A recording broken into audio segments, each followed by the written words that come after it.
Shit, hold on. I had to. Hello, everyone. We are experiencing technical stuff.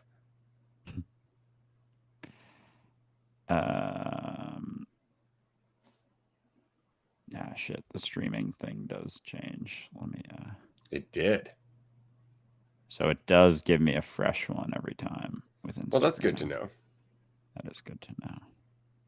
We are discovering all kinds of things. Shout out to Restream, by the way. Restream is an awesome platform. If anybody hasn't used Restream and you are doing content creation on numerous different platforms, use Restream if you're live streaming. It's absolutely worthwhile. And Restream, if you can hear this, you're welcome.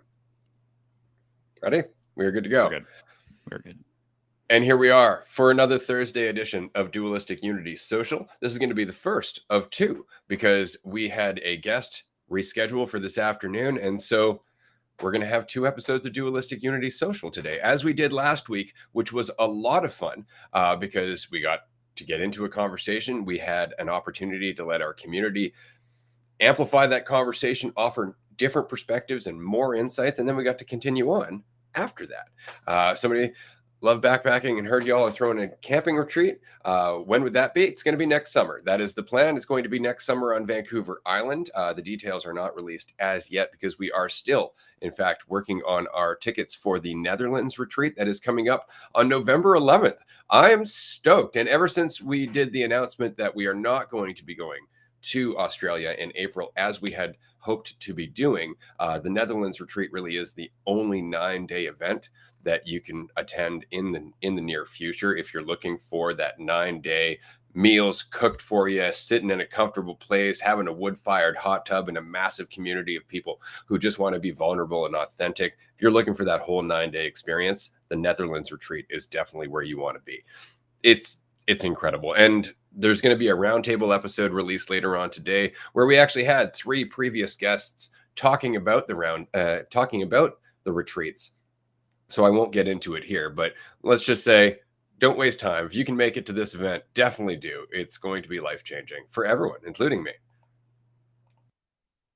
Yeah, likewise. And so, yeah, if you're interested, that roundtable will have a lot of great information. There's been a couple roundtables with people who have been to retreats in the past that give great just explanations because it's not the easiest thing to necessarily describe because every retreat's different. Every retreat is based on everyone who's there. Like the people who come make the retreat what it is. So we can't really say this structured idea of what it is, what you're going to get out of it, how it's going to go, how it's going to impact you in your life. Like we can't say that with any degree of certainty. So it's the willingness to find out yourself, and even just going to a retreat is a leap in, takes a degree of faith in yourself to just find out and see what could change. You've held on to this specific idea of yourself and the way you view things for a while, and you've kind of seen how that works. You recognize there's consequences doing it. You suffer to a degree. So might as well figure out if there's a different way you could see things, right? And so there's nothing to say that you'll see it in a specifically different way, but even just a shift is enough to let go of the certainty that you hold on to, that the way you see yourself and the way you see your life is objectively true. And it's just that shift, just the maybe it's not. Maybe this isn't the all and everything. Maybe my perspective isn't the absolute truth. Maybe the way I see myself isn't the only way that I'm ever seen. Maybe it's not. And that shift is oftentimes enough to, change your fucking lives, like to change your life. Just that shift, just the willingness to wonder if maybe the thing I feel like I'm so sure about isn't certain, isn't true. It's not saying that something else is certain. That's oftentimes what happens. Oh, this isn't certain. Let me go find the thing that is certain. There is no thing that's certain. It's ever changing, as are you. You are ever changing. So there's no specific idea you could even adequately settle upon to any degree, with any degree of truth. If everyone sees you differently, like your perspective isn't correct. It's not the truth because it's not the only one. It's just a limited, tiny little perspective. And so the retreats allow you to dig into that, the recognition that not everything that you believe to be the absolute truth is the absolute truth. And, the subtlest shift can totally change your life. Yeah, and I want to address that because this is something that comes up a lot. And you mentioned uncertainty and the fact that everything is always changing. And this is the reason that overcommitting to thought as a way of kind of, being on the ball, making sure that you know all of the moving parts, making sure that you feel certain about what's coming, using thought in order to have a certainty as to who you are becoming or where you are going or the impact it's going to have or what it means about you or any of these things. Um, it's all based on this fictitious belief that we can achieve certainty, that at some point we can think our way to understanding, and then things aren't going to shift. And that won't ever happen for a number of reasons. Things are always changing, but not just that, we're always changing, which means that any understanding that we come to at any given point about anything, ourselves or the world or anything, is always going to be dictated by our level of self-understanding. Right. And as our self understanding continues to change, then our perspective of everything else can continue to change. This is the thing about the conversation about God, right? Like your understanding of God will always be limited by your understanding of yourself.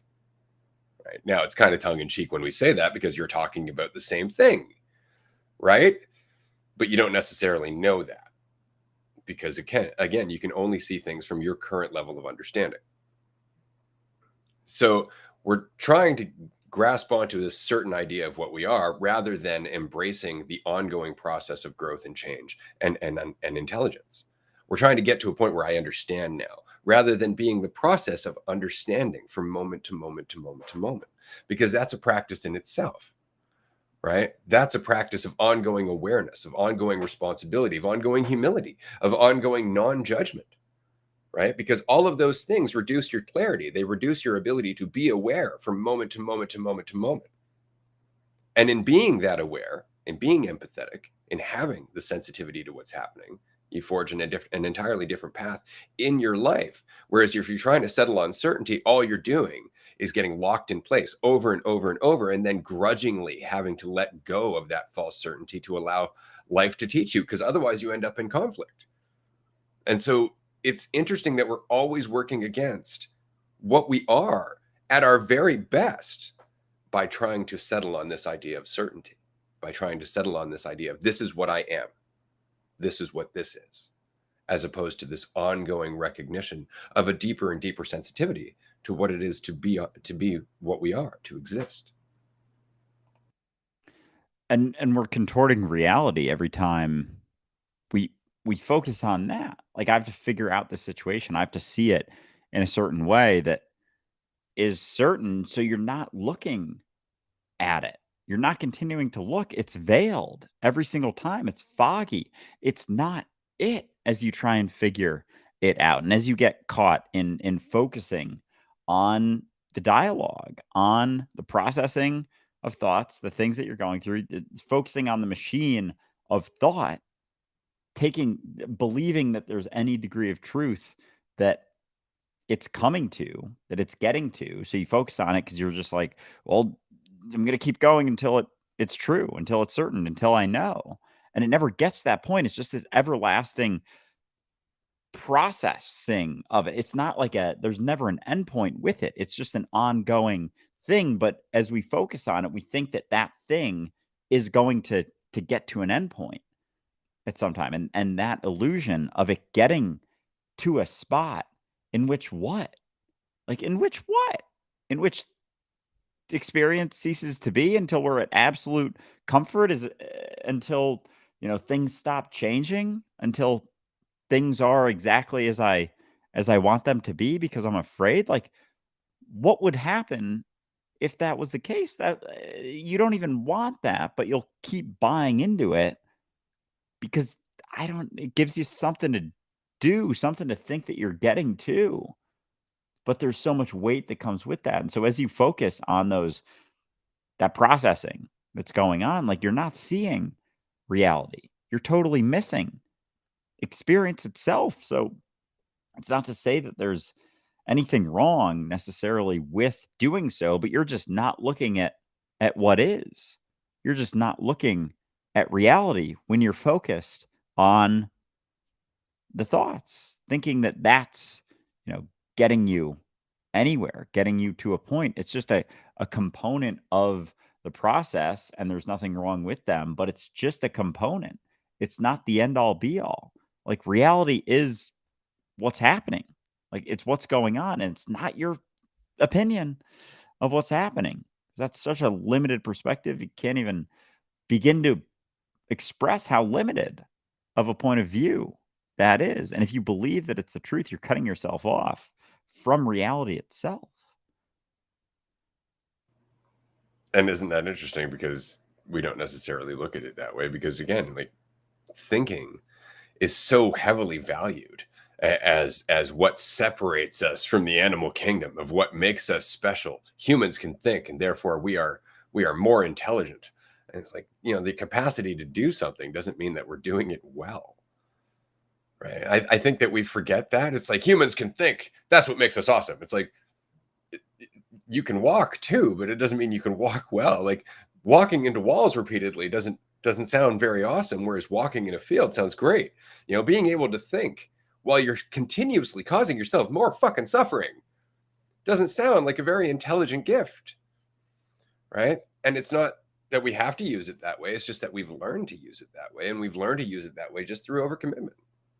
It's all it is. It's like, I can think about myself. I can think that you don't like me. I can think that you don't like the way that I'm speaking. I can think that you're judging me for this and this and this and this and this. And my whole day is going to be changed by how seriously I take those thoughts. But if I'm afraid, I need to feel I know what's going on, which means that I need to believe that what I'm thinking is probably true, because it solves that uncertainty. And isn't that sad? Because that's exactly what happens. We believe the thought because it promises false certainty. And we don't recognize that that false certainty puts us into conflict with reality, because now we're telling ourselves a story that wouldn't exist otherwise. I could spend all day long worried that you don't like me as a person, and you might not be thinking that at all. And it would still change my whole day. Why? Because I take thinking too seriously. Because the alternative is that I don't know how you feel about me, and then I'm left with how I feel about myself. And that's where I can grow. But I can't get there if I'm always settling on false certainty, because it never gives me the time or the space to self-reflect or be self-honest. Because I'm always just looking for a cessation to my pain. I'm always just looking for some way to alleviate my confusion and my need to settle on something that tells me I know what the fuck is going on. When in fact, all I'm doing is settling on a false certainty that is causing the suffering that I'm actually trying to run from. And how much are we just caught in that loop? So incredibly caught. And how often we use other people to just pass off the responsibility of how we feel about ourselves onto them. Like you said, like, you're left with yourself. You're left with the realization that these things you're afraid of, the assumptions that other people are making about you, the judgments, the assumptions of the judgments that other people are making about you, are just yours. They're just your own. It's always just your own. And we're passing it off thinking that, oh, they're definitely doing that, not realizing, like, how simplistic it is in a sense. It's incredibly complex in another sense, but it's so simplistic in that I have a perception of myself. I see myself in a certain way. I assume that everyone else sees me in that way, so they must be thinking this if they have this point of view. And then because they must be thinking that, I feel bad. But it's just myself making myself feel bad, because I'm passing off that responsibility for how I feel, my point of view of myself, my idea of myself, onto everyone else. It's like avoiding responsibility and cutting off my ability to live freely, cutting off my ability to feel free in myself by believing wholeheartedly that everyone else sees me in the same way I see myself. And so, therefore, when they look at me, someone could just give you a look. You're like, "Oh, they're judging me for this." Does that happen to be something that you judge yourself about? Does that happen to be something that you don't like about yourself? Does it? Oftentimes, if not basically always, that's the case. It's it's something that you already don't like or you already judge yourself for. So it's always just that perspective of yourself that is getting reinforced, and you're using your ideas of other people to either avoid or reinforce that assumption. And the way you see other people, the way you see them and what they're going through is just your own assumption relative to yourself. You know, how they're doing in life. You assume, oh, their life is amazing. Oh, they're this way, they're that way. Just reinforcing that, your life sucks relative to that. Like even the assumption that other people don't go through shit like you do. It's like everyone's going through shit all the time. Other people are dealing with their own shit, like their own entire stuff, and you're over here thinking they're making all of these judgments about you. It's like they're just in their own little fucking world going through stuff in their own life. Like they're going through shit no differently than you go through shit. They're concerned no differently than you're concerned. And we can make this assumption. I can make this assumption that no one else is going through anything. And when you start to take that in, that everyone else is going through stuff, it's not like it's only you going through shit. Like everyone's going through a number of things in their life that have absolutely nothing to do with you. And so the perspective that people are even considering you that often is a very egotistical assumption. It's incredibly egotistical to think that people are spending that much time focused on you and your life and how you're living it, and assuming that your perspective of how they're viewing you is correct is just a ridiculous thing. And yet I do it all the time. That's it. We perceive people to be thinking like we do. And so if I'm constantly focusing on myself and how I'm living and whether I'm doing right, then I perceive everybody else is thinking about me in the same way. Like if I'm in a constant state of self-judgment and self-analysis, then I perceive everybody else to be doing the same thing because all I'm perceiving is what's happening in my own mind. I'm just projecting it onto everybody else. And so the more you're thinking about yourself, the more you're trying to become something, the more you're trying to make everybody see you in a certain way, the more you're doing all that, the more you start to think that everybody wants you to, right? The more you start to think that you actually have to.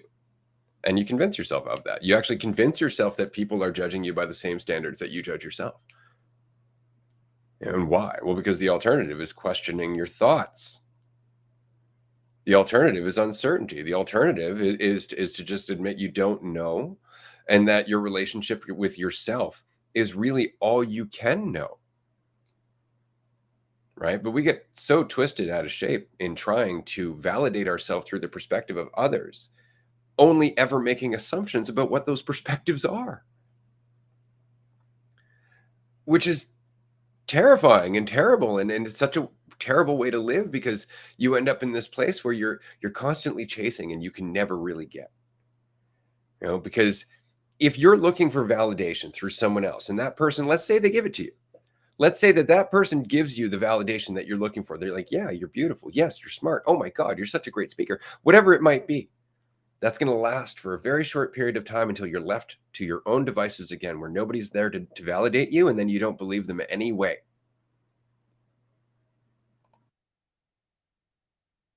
Yeah, it's like it has a half-life almost.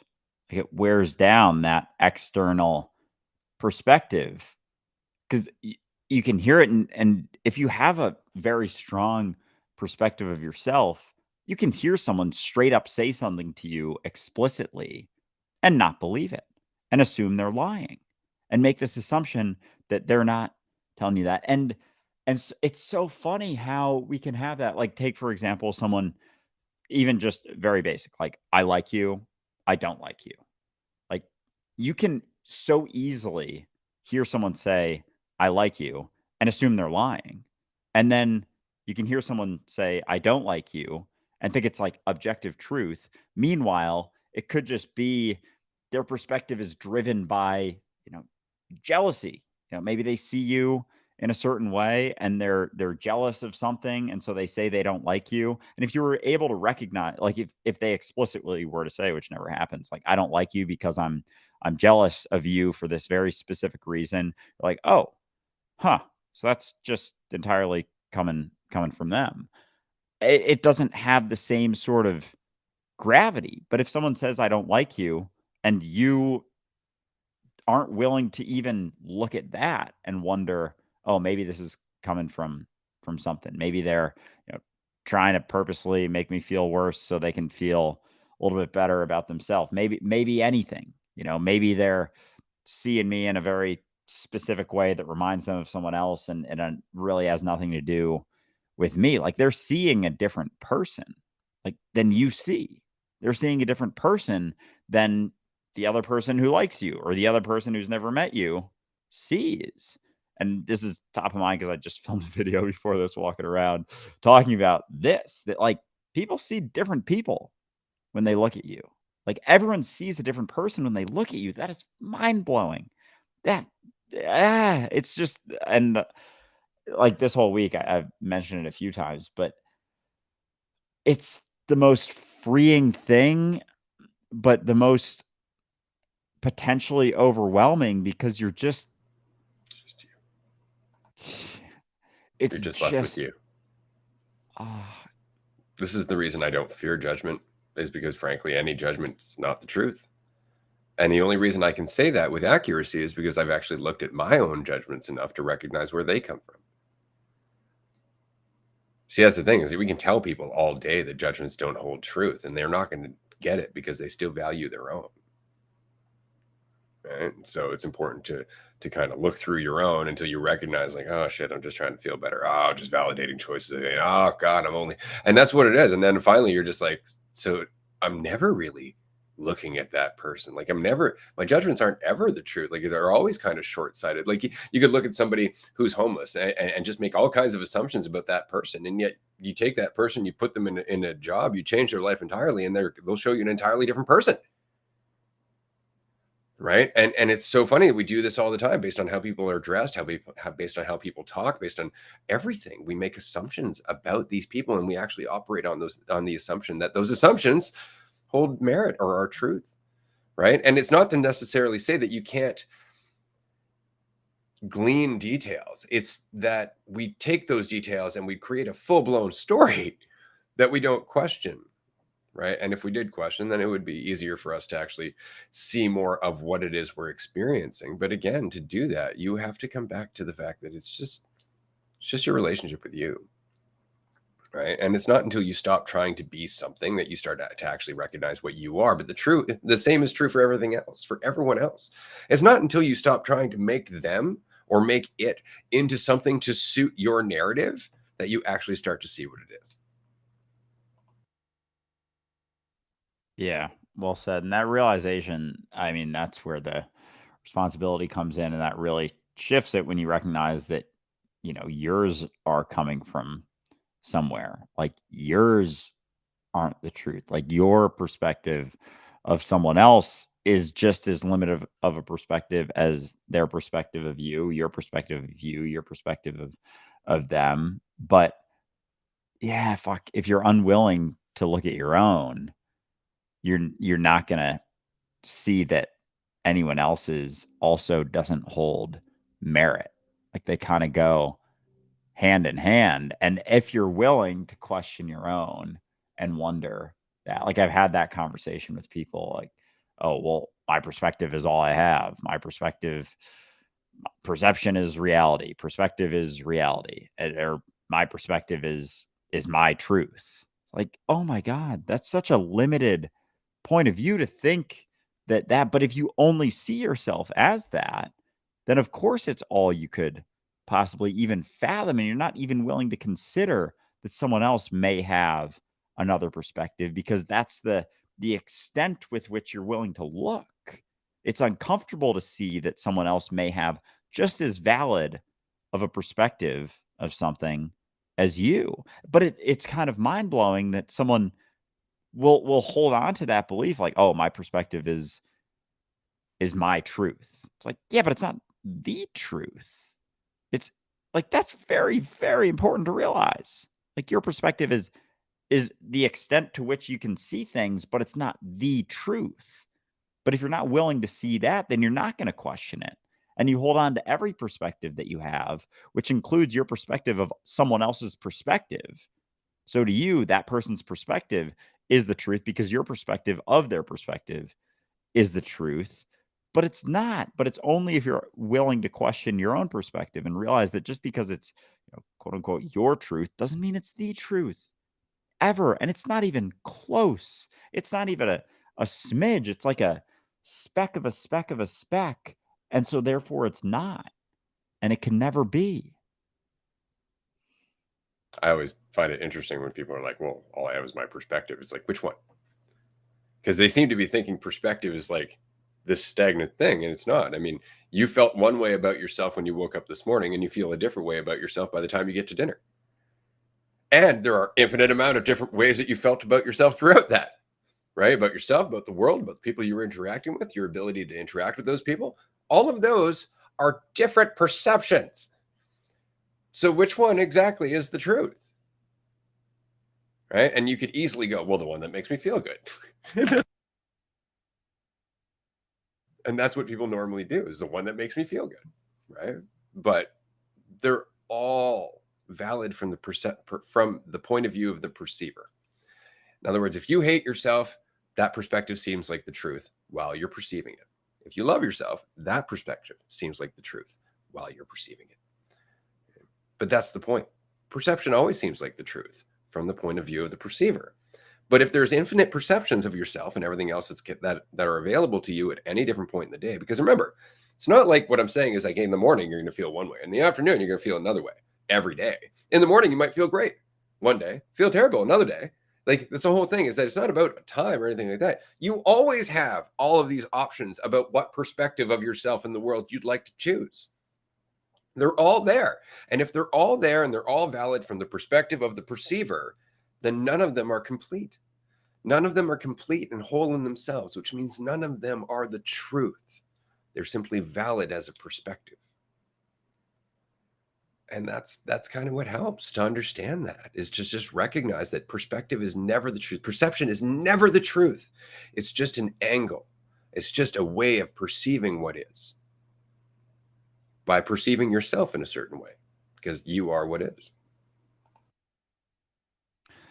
Yeah, so it's the ability to utilize it without squeezing it so tightly, because that's the other side of it is, like, especially I've been on some of the Patreon calls we've been on, like, it's just, like, when uncertainty hits you to a certain degree, like, it shakes you enough, you're like, "Oh my god, I'm not certain about anything." Like, I can't be certain about anything. My point of view is never objectively true, but it doesn't mean that you can't have one. Like, there's nothing wrong with having one. It's just how tightly you squeeze it. Because, but I don't like, sometimes when it's uncertain enough, I guess that comes down to having faith in yourself, like the recognition that I can be uncertain and never be sure of anything, but it doesn't mean I can't still do things. And with this attachment to feeling like I have to know,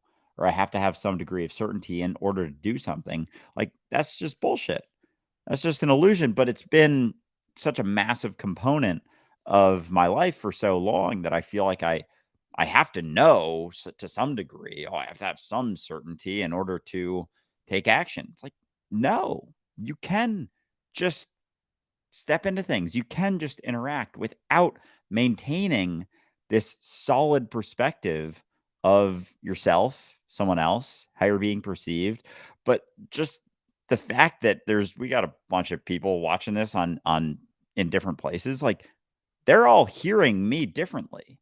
They're all seeing me entirely differently from each other. Like, they're seeing a different person, which is incredibly freeing. The most freeing thing you could you can recognize, at least for me right now, it's up there, but it's insane. So the fear, the concern, the worry about how it's happening when you even right now, like I'm seeing all the perspectives, all of them being different. It's like it can be overwhelming, but it's kind of as you expand it out, it just kind of goes like, oh, poof. Like you can't know any of them ever with absolute certainty. They're all entirely different. And so you might as well just keep stepping through. And that means that your perspective is also incorrect. So as these assumptions come up, and oh my God, the back and forth I've been going through for the last week or two of just like holding on to some certainty and just going through a whole thing and then be like, oh yeah, my thoughts are incorrect. Like, I don't know that. I don't know that. And it just so happens to be a way that I'm viewing myself right now. My concern about how something's happening or how someone's viewing me just so happens to line up with a way I'm feeling about myself in that exact moment. And the certainty I hold on to. But then I'm like, oh yeah, but I don't know that. And it falls off. But the back and forth is incredible because it's always right there. But it's just that. Like that is the weight. Like I think I'm correct about this, and therefore I must act according to that perspective, that specific perspective, as opposed to this is one perspective that can inform something, but it isn't the end all be all. And so it's not like a shackle as much as it's just another perspective that maybe you haven't seen previously or looked at. But it's not the end all be all truth. And so then you can actually take it into consideration. Like if someone judges you, if you're not judging yourself, you can see that as just feedback. Like, oh, that's a potential perspective. It doesn't mean that it's what I am. It doesn't mean it means something about my value, but it is an alternative way of viewing something. And so then you're just taking in more considerations. But as more considerations start to flood in, if you pick one out and you're like, oh, that's the truth, there's like an immediate weight to that kind of sits on top of you, weighs you down, but it's just another consideration that can be used as information that you can utilize. Unless you take it as objective truth, then it's not really something you can utilize. It's something that you have to deal with and face and overcome and get rid of this thing because this is it. Like, no, it's just perspective. It's skating by. It's just something you can look at without holding on to so goddamn tightly. But that's it. It's just not holding on to it so tightly. So this is the thing. Like we talk about false certainty and people start thinking like, "Oh, okay, so I don't want to do that." So you don't have a choice. You don't have a choice. If you want to make a plan for tomorrow, you are under the false certainty that tomorrow is going to go in a certain way or that you're going to survive the night. Like we operate on false certainty all the time. It's how we operate. There's nothing wrong with it. It's just that we get so caught up in it that we actually start creating wars over it. We actually start creating conflict over it. We get so frustrated by our expectations. We get so upset. We get so disappointed. Why? Simply because we take those false certainties and we hope that they're actual certainties. Instead of recognizing it's just the best guess with what I know right now. Everything after this moment is an unknown, and we forget that or we willingly block it out. But anything that you want to do from here on, if you're planning it from here, you don't fucking know.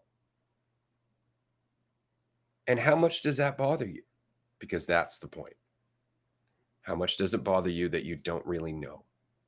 And we get really caught up in trying to know, to feel that we do know, to guarantee that it's going to happen in a certain way. We get caught up in planning and trying to control.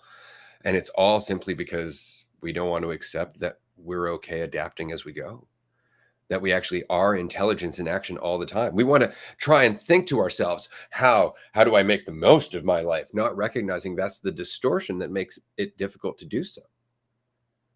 right? That you are, in fact, always learning from each and every moment. And if you were thinking about your progress less, you would have more attention for what it is you're learning from moment to moment to moment. You don't need to be thinking about it to learn from it, right? You learned how to catch a baseball. You didn't think to yourself each and every time that ball was thrown at you, okay, I'm going to try it a little to the right this time. I'm going to try a little to the left this time. Because if you did that, you'd never catch the fucking ball because the direction's always changing. The ball's never thrown the same way twice, right? So it can never be caught the same way twice. So you can't operate in the world that way, but you're still learning. You're still changing. You're still adapting. You're, in fact, learning how to catch the ball just by being part of the process, which means not thinking about it, not doubting yourself, just allowing yourself to do it until it becomes part of what you do.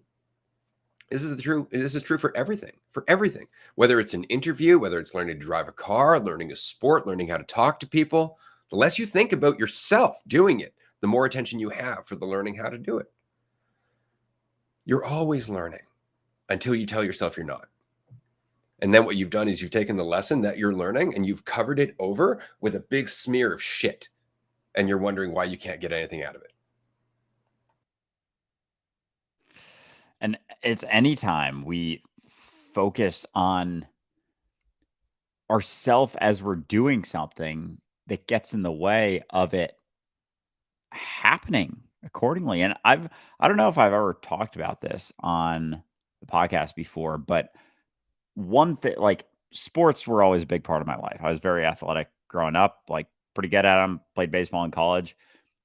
I dealt with mental things with sports, like starting in high school and kind of stayed with me through college. And they had big impacts on me. And so, like, one of the biggest things was when I was 16. I pitched, I played infield, and I more or less got the yips. For anyone who knows what this is, it's basically, at least for baseball, like, you forget how to throw a ball. Despite playing since I was 4 or 5 years old, you get so caught in yourself that you start analyzing how to do it. Like, Ray uses the example of catching a ball, and it's like you don't think about it, but if you were to think about it, you get right fucked up.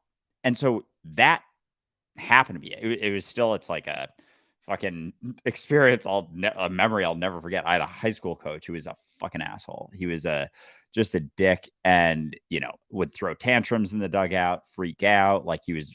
And so there was a day at practice where he was walking behind the kid I was playing catch with, and there was a concern, hesitation, like, oh, I don't want to throw it over and, like, hit my coach. And so it like created this feeling, and I still, like, it's not something I've necessarily totally overcome. I dealt with it and I was able to keep playing for, another 7 years, but it and so basically after that I started thinking about how to throw, and it never fully necessarily went away, and there was always the concern of how it was gonna go as opposed to just being this thing that I didn't think about. Like, I had a very accurate arm up until that point. I pitched, and there was no kinda thoughts about how is this happening, and it got so extreme, that's why I almost quit baseball before college, and then I've talked about this before, but the summer that I got recruited and got a lot of interest from coaches was the summer basically. And so before I get into that, like, and I know we don't have too much time, so I'll probably continue this on in Patreon after this, but and in another chat. But that summer before, so basically with the arm fear of throwing, it brought in all this other concern. And, like, there was a lot that came from that, a lot of self-judgment, a lot of self-criticism, a lot of just fear, basically. And I didn't know what it was when it first happened. I was like, I think I hurt my arm or something, not realizing that this was an entirely mental, value-based thing that I was going through. Like, that is where I derive some value from, being a good baseball player, having an accurate arm, and now it's falling apart right in front of my eyes. And so it then trickled into everything, that I did. And so I was basically like looking at schools to, instead of looking to play baseball, I was like, oh, I'll do track because, I can run pretty fast and there isn't that need for all of those other things to do that I'm now like are crumbling before me. And so it was that summer that I decided like I was gonna start doing track. And so I started caring less about baseball, about how I did. And I basically got to a point where I was like, all right, I'm about to quit, so fuck it. I'm just gonna I'm just gonna play and see how it goes and not think about how I'm doing almost at all. And then of course things started going really well. And I that was the shift, was like, I don't care how I do anymore. Like I didn't care at all. And all of a sudden all these, D1 coaches are like, hey, we'd love to have you, because I was playing free. I It's had that you no don't care about what you think of how you're doing. Isn't that funny? It's like, I don't care about how I think I'm doing. And so now you're doing. Exactly. Exactly. There was no focus on any outcome. It's like, I'm just here. Let's see what happens. And it wasn't like it was such a lack of, yeah, it was a lack of concern for how I was doing that shifted everything. And then I was, played in college, and but that's the thing, is like that underlying sort of thing didn't necessarily go away. Like I ended up moving in high school to the outfield because when I was making a throw that was further, there was less, specific need to throw it. If you're in the infield, you got to throw it to first base. That has to be pretty fucking accurate. When you're in the outfield, you can kind of like, you can throw a one hop, you can do all these other things. And so I was able to kind of deal with it without fully facing it necessarily, and kind of keep patching it up. But it impacted me in a lot of different ways, and it was very much another way that I, reinforced myself and how I was doing, and what I was going through. And it was all just this idea that, this is a bad thing to happen. Making a bad throw is a bad thing, and it means something about me, and it means. And so like I forget how heavy that was, but it was a daily thing because I kept playing, and so it was something I had to face every day, and it was like this weight and fear and concern and consideration that I dealt with for fucking years, like years. And largely because of somebody who took the game super seriously rather than it being a game. Right. And so we start to take it seriously. And the only way that we can account for something serious is to try and get control over it. And then it just gets worse. I don't want to cut you off, but we do have to wrap up for the time being. We are going to continue on in 15 minutes, so I want to explore this conversation more. We did talk about this on the podcast at one point. We did get into the yips. I don't remember where it was, but I believe it was in season 4 or 5.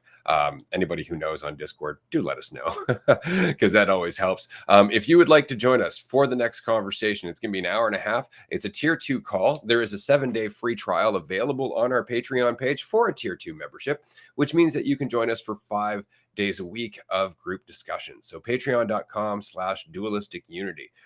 This has been a great conversation, man. I really appreciate that you got into this a little bit more, because I think everybody goes through that in one way or another. Some of us it's writing, some of us it's sports, others it's being able to study, where you just can't get out of your head and your studies continue to fall and get worse. And it's always the same. We do really well until all of a sudden we start over analyzing our progress, and then we just lock ourselves into position, and then we judge ourselves for it, and that makes it even worse.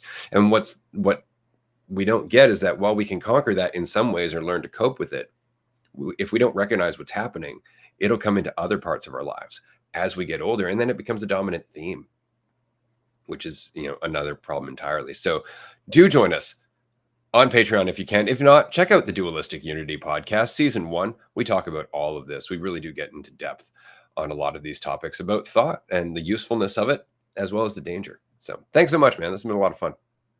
It has. All right. Talk to you soon. See everyone soon.